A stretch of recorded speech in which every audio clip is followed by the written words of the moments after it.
Nous a rejoint sur le plateau notre invité pour un grand entretien, Bruno Tertrais. Bonsoir. Bonsoir. On est ravis de vous recevoir.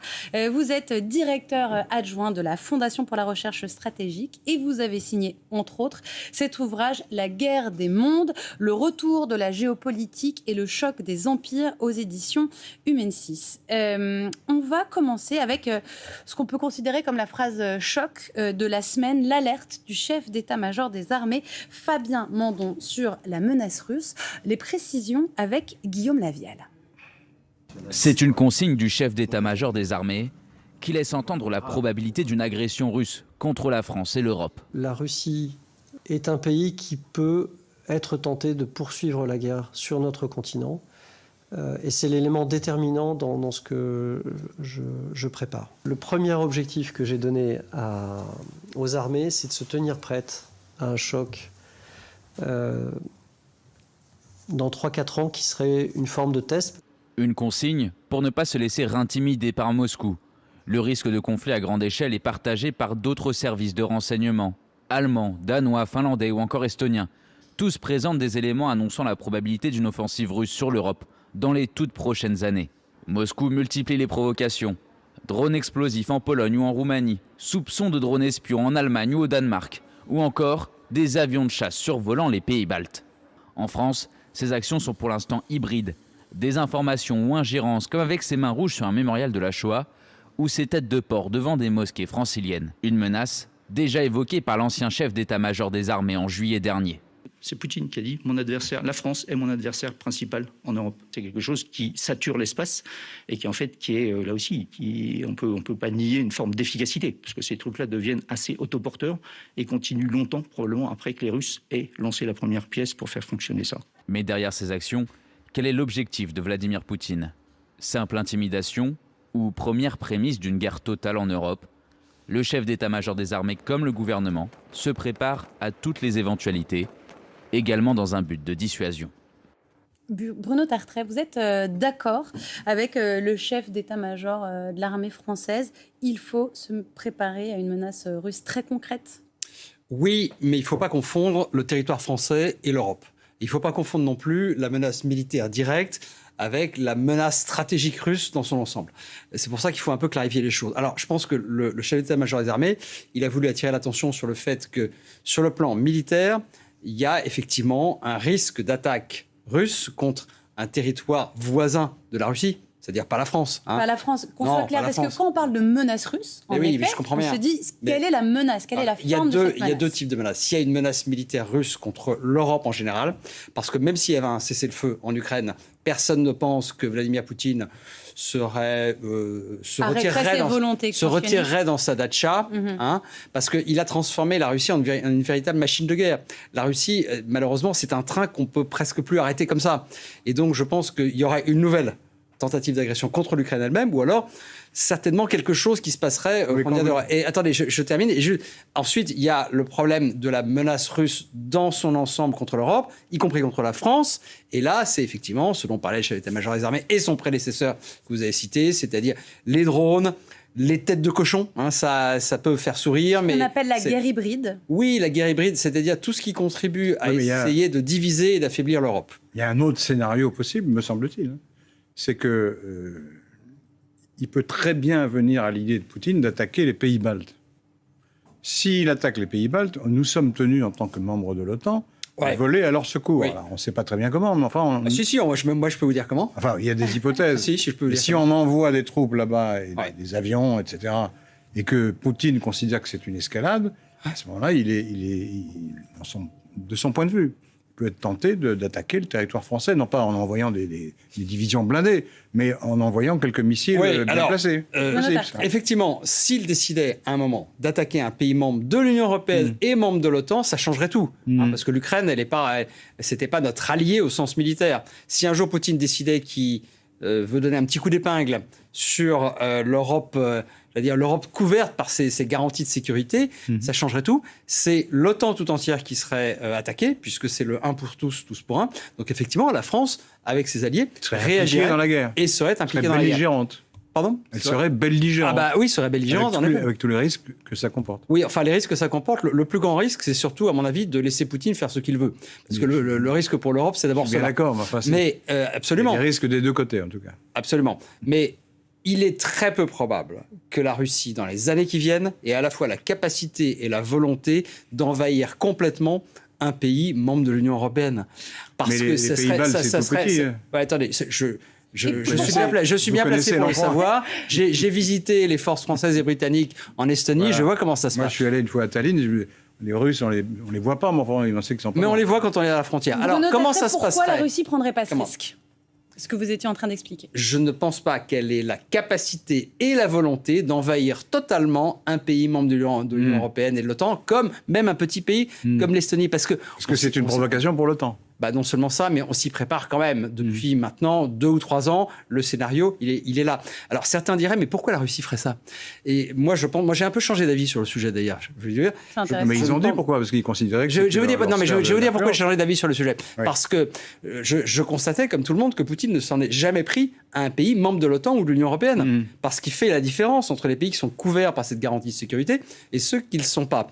Et je pense désormais qu'il pourrait être tenté de faire une petite offensive qui serait une défaite militaire pour lui. J'en ai aucun doute là-dessus.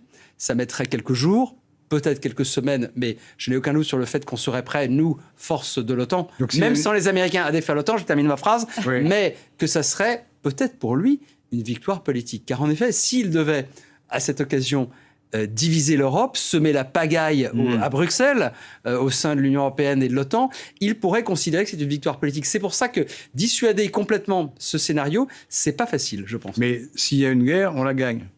J'ai aucun doute là-dessus. Oui. Alors, c'est Mais intéressant. comment on fait pour gagner cette guerre ? Parce que c'est loin, le... Mais non, c'est pas loin. Il y a d'abord des forces qui sont déjà là. Alors, la Pologne est en train de se transformer en la plus grande armée d'Europe. Hein. La Pologne, la géographie vous aura pas échappé, juste à côté. c'est entre les pays baltes et la Biélorussie, la Russie. C'est quand même tout près. La Pologne sera la grande force militaire qui va être la première, entre guillemets, au nord-est, pouvoir résister à la Russie. Ensuite, il y a les forces des pays européens tels que la France et la Grande-Bretagne qui ne sont pas en très grand nombre, mais c'est destiné, cette présence, à pouvoir réagir militairement, mais aussi à signaler tout de suite à la Russie, attention, si vous attaquez l'Estonie, par exemple, puisqu'on en parlait, vous allez vous cogner, littéralement, des forces d'une puissance nucléaire, de 2 puissances nucléaires. C'est pas totalement anodin. Tout ça, le but du jeu, c'est pas de faire peur. Bon, on ne cherche pas à faire peur aux gens. C'est de dire, on cherche à dissuader la Russie de prendre ce genre d'initiative.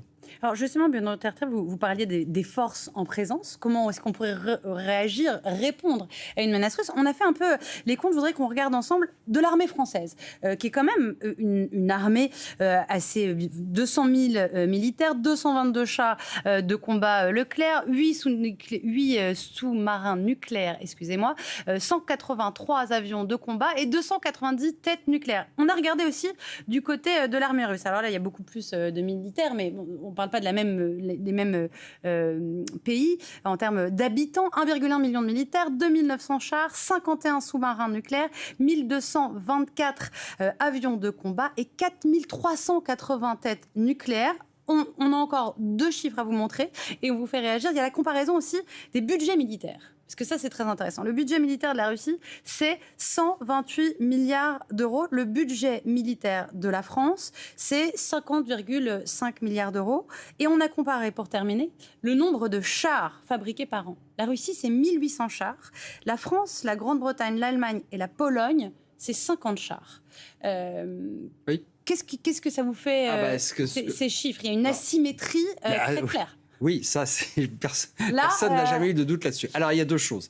D'abord, quand on compare des potentiels militaires, on ne peut pas le faire de manière simplement quantitative. Il y a aussi la qualité. Surtout, le plus important, c'est quoi ? Vous avez vu la taille de la Russie. Bien sûr. Vous avez vu le temps qu'il faudrait à tel ou tel type d'unité, si elle est près de Moscou, par exemple, et pour aller... Et qu'elles doivent se déplacer Donc, et venir... Il y a tout cela. Et puis, il y a surtout le fait que cette comparaison France-Russie n'aurait de sens que si on parlait d'un conflit entre la France et la Russie. Oui. Personne n'imagine un conflit militaire direct entre la France et la Russie qui n'impliquerait pas les autres pays européens et sans doute, même si ce n'est pas certain, les États-Unis. Donc là, la France, qu'est-ce qu'elle ferait dans le scénario dont vous parlez ? Eh bien, elle se porterait au secours de ses alliés, ça j'ai aucun doute là-dessus, mais en même temps, elle ne serait pas forcément la force la plus importante. Encore une fois, la Pologne, les Baltes, les Allemands sans doute, et on espère les États-Unis seraient les forces les plus importantes. Il y a à la fois la symbolique d'être là parce que c'est un pays de l'Union européenne et de l'OTAN, je le répète, et aussi quand même un potentiel militaire dans certains domaines. Est-ce que cette coalition a une unité de commandement suffisante ? Ouais, bonne question, parce qu'on peut imaginer, alors si vous voulez faire de la politique fiction, moi je vais vous en donner un bon scénario qui est compliqué. Imaginons que... Non mais qui est compliqué politiquement, non, ne vous inquiétez pas, je ne vais pas être long.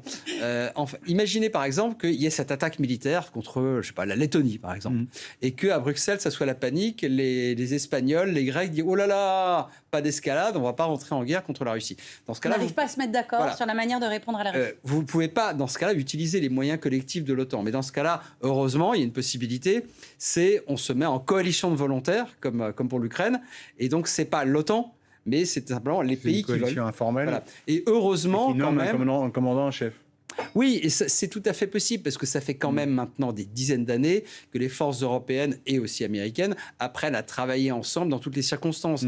Et ça aussi, c'est un message politique. Le message politique est important, parce qu'il faut pouvoir dire à Vladimir Poutine, ou à son successeur d'ailleurs, attention, ne croyez pas que vous paralyseriez les Européens. Mais Bruno Tertrais, si on a cette discussion-là ce soir, en sortant ces chiffres, en discutant de ces scénarios hypothétiques, c'est aussi parce qu'il y a le repli des Américains et qu'on se retrouve là à essayer de discuter, de compter le nombre de chars, de voir s'il y aurait une capacité de direction militaire au niveau européen.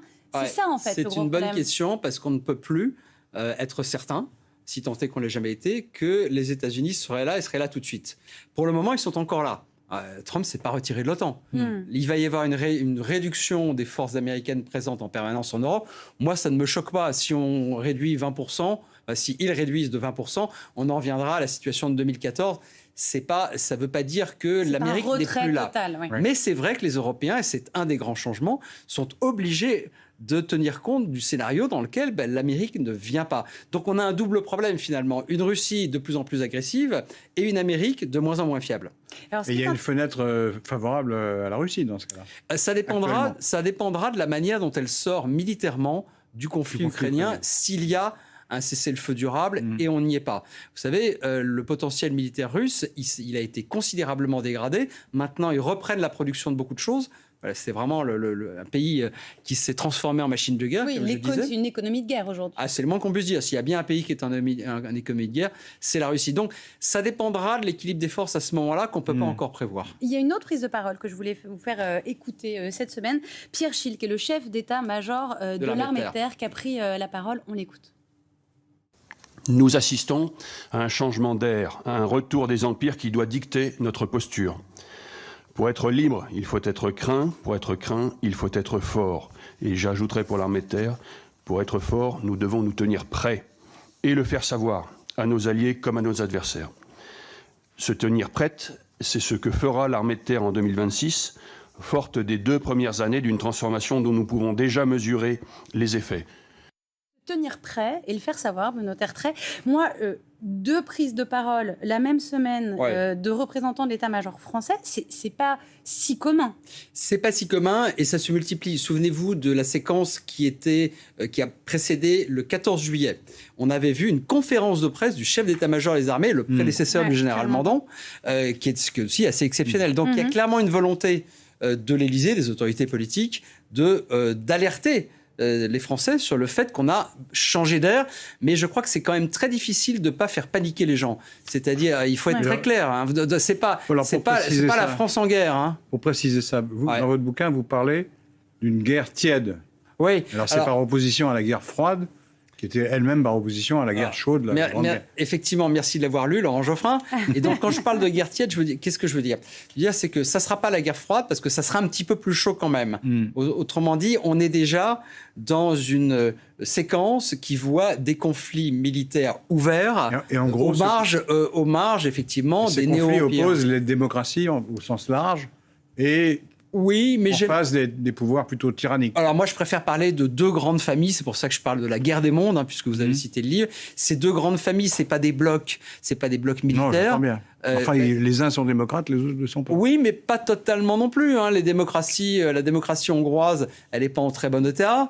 La démocratie américaine commence à nous poser quelques questions. Mais c'est vrai que de l'autre côté, on peut dire que c'est vraiment des autocraties. Et cette famille, notamment... Et des empires.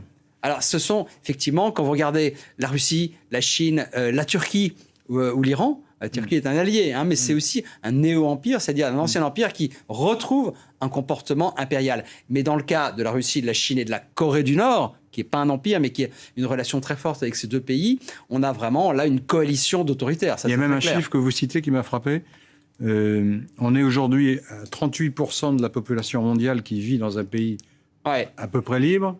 Et il y a 30 ans, me semble-t-il, c'était 54%. Ça s'est réduit de manière considérable. On est dans une crise de la démocratie au sens où le progrès régulier de la démocratie que l'on voyait depuis la fin de la guerre froide, ça stagne et ça semble... C'est pas une inversion totale.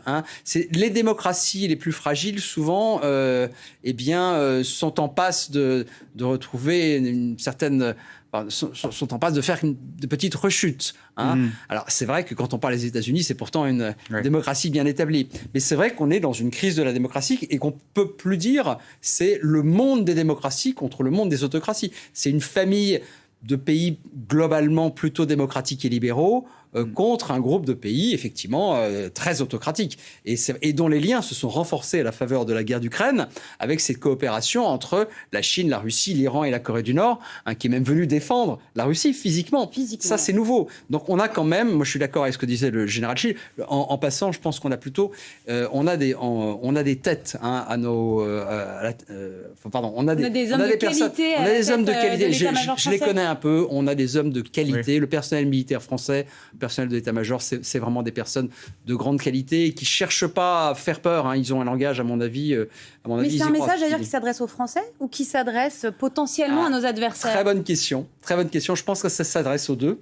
Parce que ça s'adresse aux Français, parce que là, c'était une audition parlementaire en français. Mais vous avez raison. Chaque fois qu'il y a une prise de parole publique d'une haute autorité politique ou militaire, de l'autre côté, on écoute, on entend. Bien sûr. Alors, la parole, c'est bien, les démonstrations de force, c'est mieux, et on accompagne ça d'exercices, il y a d'excellents reportages, d'ailleurs, souvent, sur les forces françaises, les Charles Leclerc en Estonie, par exemple. Tout ça, effectivement, c'est aussi des messages de réassurance, de rassurer nos alliés, et essayer de montrer à la Russie qu'on ne se laisserait pas faire. Il y a une chose, alors je ne sais pas si c'est comme pendant la guerre froide, mais des deux côtés, il y a des puissances nucléaires. Pendant la guerre froide, ces deux puissances évitaient les affrontements directs. Elles s'affrontaient par alliés interposés. Est-ce qu'aujourd'hui, cette règle vaut toujours? Oui, on le constate tous les jours. Il n'y a pas d'affrontement direct entre puissances militaires qui soient nucléaires. Il y a juste entre l'Inde et le Pakistan, on est au bord quand même de la guerre souvent, mais il n'y a pas, ça c'est une règle qui est toujours valable, l'arme nucléaire, ça induit une sorte de prudence dans l'esprit des dirigeants, même des plus autoritaires. Je pense que Poutine là-dessus, il est très prudent sur le nucléaire justement. Ça reste une dissuasion efficace alors qu'il y a un retour de l'affrontement armé sur le terrain avec le problème, finalement le problème, si vous voulez, c'est que l'arme nucléaire, ça contribue à la fois à limiter considérablement l'affrontement militaire ouvert direct, la grande guerre entre deux pays protégés par cette arme, mais aussi ça peut encourager ces mêmes pays à s'attaquer à des pays non protégés. Ce qui s'est passé pour l'Ukraine. C'est exactement ce qui s'est passé pour l'Ukraine. Et Poutine a quand même brandi l'arme nucléaire. Assez peu. Assez peu. Non. Moins de 3 fois. Non, assez peu. Je continue à penser, ce que je dis depuis à peu près le premier jour, que Poutine a une très grande prudence dans le maniement de la rhétorique nucléaire. Il se contente de rappeler que la Russie est un pays nucléaire. Il me semble que les présidents français le font aussi régulièrement. Mais ce n'est pas des véritables menaces. Non, pour moi, il n'y a pas véritablement de menace nucléaire russe ouverte. Il y a, en revanche... Alors là, chez vos confrères et consoeurs russe. Alors là, le langage est totalement désinhibé et il y a une espèce beaucoup plus guerrier. Beaucoup plus guerrier et assez inquiétant, y compris sur le plan de la manière dont on parle des armes nucléaires. Enfin, je ne pense pas que vous parleriez des armes nucléaires françaises de la manière dont Geoffrin, peut-être, je ne sais pas. Voilà. Vous parlez dans votre livre du choc des empires. Vous parlez aussi de ces hommes forts là, dont on parle depuis tout à l'heure, qui sont au pouvoir. Vous dites, j'aime bien cette citation, une véritable compétition internationale de testostérone. Ouais. Dans les jours à venir, on va assister à cette compétition car Donald Trump, le président américain, est dans l'avion en ce moment même pour une tournée en Asie et il va même rencontrer, c'est ce qui a été annoncé en tout cas, le leader chinois Xi Jinping. Nous verrons, c'est ce qui a été annoncé. En tout cas, depuis son avion, il s'est exprimé sur cette possible rencontre. On écoute Donald Trump. Nous avons imposé des sanctions très sévères à la Russie. Je pense que ces sanctions vont être, vous savez, très dures, très fortes. Mais j'aimerais que la Chine nous aide. Comme vous le savez, j'ai de très bonnes relations avec le président Xi. Nous allons nous rencontrer. Ce sera une bonne rencontre. Je suis presque sûr que ce sera une excellente rencontre, mais je pense que nous allons conclure de bonnes affaires. L'un des sujets dont nous discuterons est la situation entre la Russie et l'Ukraine, où 7000 personnes sont tuées chaque semaine, principalement des soldats, et nous en parlerons certainement. Lui aussi aimerait que cela cesse. Mais c'est pas un peu c'est pas un peu illusoire de penser que les Chinois vont faire pression sur les Russes pour calmer le jeu, alors que depuis le début du conflit, ils sont comme les deux doigts de la main. Laurent Geoffrin, vous avez raison, c'est totalement illusoire. Et il est même assez aberrant de voir qu'un grand chef d'État, le président Trump, semble encore avoir cette illusion de pouvoir séparer la Russie de la Chine. Mais il y croit ou je ne sais pas. Alors, écoutez, écoutez, franchement... Vous n'avez pas le livre de traduction de Donald Trump avec vous? Si, mais le problème, c'est que le livre change régulièrement. C'est ça le problème. Non, alors, il y a une première incertitude. Est-ce qu'ils vont effectivement se faire ce qu'on appelle en termes diplomatiques une bilatérale, c'est-à-dire une vraie réunion? Alors, il en était question il y a un mois, et il y a 2 semaines, c'était plus certain. Mais c'est quoi une vraie réunion par opposition à une fausse réunion? Non, mais une vraie réunion bilatérale, c'est pas simplement se serrer la main à l'occasion du sommet. C'est simple, un entretien. Oui, c'est resté à huis clos longtemps. Les Chinois détestent les réunions comme ça, non préparées. Ils ne feraient pas avec Trump ce que Poutine a fait avec Trump en Alaska. Donc nous verrons. Mais je pense que Trump a un problème avec la Chine, c'est que, et là il n'en parle pas vraiment, c'est qu'il a réalisé que la Chine d'aujourd'hui n'était plus la Chine de son premier mandat et qu'elle lui tenait tête sur l'affaire des droits de douane, c'est-à-dire que les Chinois répondent. Alors, il avait mis une sorte d'ultimatum justement jusqu'au mois de novembre. 100% de droits de douane. Voilà. 1er novembre. Avec Trump, effectivement, on ne sait jamais ce qui peut se passer d'une semaine à l'autre. Mais je pense qu'il n'est pas totalement à l'aise dans la manière dont il voit sa relation avec Xi Jinping, qui n'est plus le même qu'il y a 8 ans. Mais qu'est-ce qui a changé? C'est que les États-Unis sont devenus plus dépendants dans leur production, par exemple les terres rares par rapport à la Chine. Qu'est-ce qui s'est passé dans ce jeu entre ces deux géants? Alors effectivement, la dépendance américaine, elle est plutôt décroissante. Mais simplement, je pense que c'est la Chine qui a décidé de jouer un jeu d'épreuve de force avec Trump, et ça, Trump n'y était peut-être pas tout à fait préparé. La décision sur les terres rares, effectivement, elle a surpris, mais les Américains essayent quand même de réduire cette dépendance depuis quelques années. Donc c'est davantage la Chine qui a changé que l'Amérique, à mon sens. Mais si on essaye de prendre au sérieux ce que vient de dire Donald Trump, dans quel monde Xi Jinping pourrait décider, peut-être pas de lâcher Vladimir Poutine, mais en tout cas d'être un accélérateur de paix en Ukraine? Ouais, c'est une très bonne question. Moi, je vois qu'un seul monde dans lequel ça pourrait se passer, c'est si vraiment Poutine décidait d'en arriver à des extrémités qu'on ne connaît pas aujourd'hui, c'est-à-dire agiter ouvertement la menace nucléaire, voire faire une démonstration nucléaire, par exemple. Je vous donne un scénario, une arme nucléaire qui explose au-dessus de la mer Noire, pour montrer que, là, il est prêt à le faire. Il est capable. Et là, je pense que la Chine ferait tout pour mettre le holà. Mais sinon, je crois qu'il n'y a pas beaucoup d'autres scénarios. Et pourquoi la Chine mettrait le holà? Parce que ça casserait le business? Je veux dire, c'est pour comprendre. Mais vous avez raison. Xi Jinping. Vous avez raison d'employer cette expression, parce qu'il y a 2 pays qui s'intéressent, 2 dirigeants qui s'intéressent beaucoup au business, c'est Donald Trump et Xi Jinping. Alors que pour Poutine, c'est totalement secondaire. La Chine, elle aime la stabilité, elle veut de la prévisibilité. Elle ne veut pas le chaos. Elle détesterait, par exemple, que la Russie s'effondre complètement, militairement et politiquement, et qu'il y ait une implosion de l'Empire russe. Ça serait un très mauvais scénario pour la Chine. Donc ça, c'est vraiment un guide assez constant dans la politique chinoise depuis très longtemps. Et dans ces affrontements, vous citez, je ne sais plus qui dit ça, vous dites les Européens sont des herbivores et c'est pas moi. Les autres sont des carnivores. Alors ça, la formule n'est pas de moi. D'ailleurs, l'archéologie de la formule est difficile à trouver, mais je crois que les Européens, quand même, cette citation date c'est un responsable politique allemand d'il y a une dizaine d'années. Les Européens se réveillent quand même. Ouais. On a quand même décidé, même si c'est difficile pour nous, parce que nous, les empires, on n'aime pas ça. On a fait la construction européenne, justement, pour dépasser les empires, pour dépasser le nationalisme excessif. Et puis, on est quand même une collection d'États, on n'est pas un État fédéral, il y a des éléments de confédération, mais on n'est pas une entité unitaire. C'est compliqué pour nous de faire de l'épreuve de force à la manière de Trump ou de Xi Jinping, voire de Poutine. Mais on a quand même compris, on a mis du temps, que le rapport de force s'imposait. Voilà. Nous sommes des herbivores musclés. Oui, des herbivores musclés, ou peut-être qu'on est en train de devenir omnivore. Bruno Tertrais, il y a juste une image que je voulais vous montrer parce que je sais qu'elle vous a fait réagir. C'est les travaux de Donald Trump à la Maison-Blanche. Ça peut paraître une anecdote un peu farfelue. Non, c'est pas farfelu. Mais voilà, il a décidé donc de casser, c'est l'aile Est, c'est ça qu'il a décidé de casser pour faire une grande salle de bal. Est-ce que vous y voyez, et ce sera le mot de la fin, une métaphore de son rapport aux institutions, un président bulldozer en somme?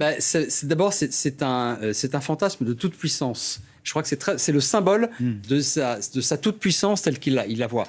Ensuite, ça montre bien qu'on a changé complètement de séquence politique. Imaginez si les démocrates avaient fait ça. Je suis désolée. C'était impossible. Donc là, ça symbolise parfaitement ce que Donald Trump est en train de faire à l'Amérique. Merci beaucoup, Bruno Tertrais. On rappelle votre livre « La guerre des mondes, le retour de la géopolitique et le choc des empires ». Merci beaucoup.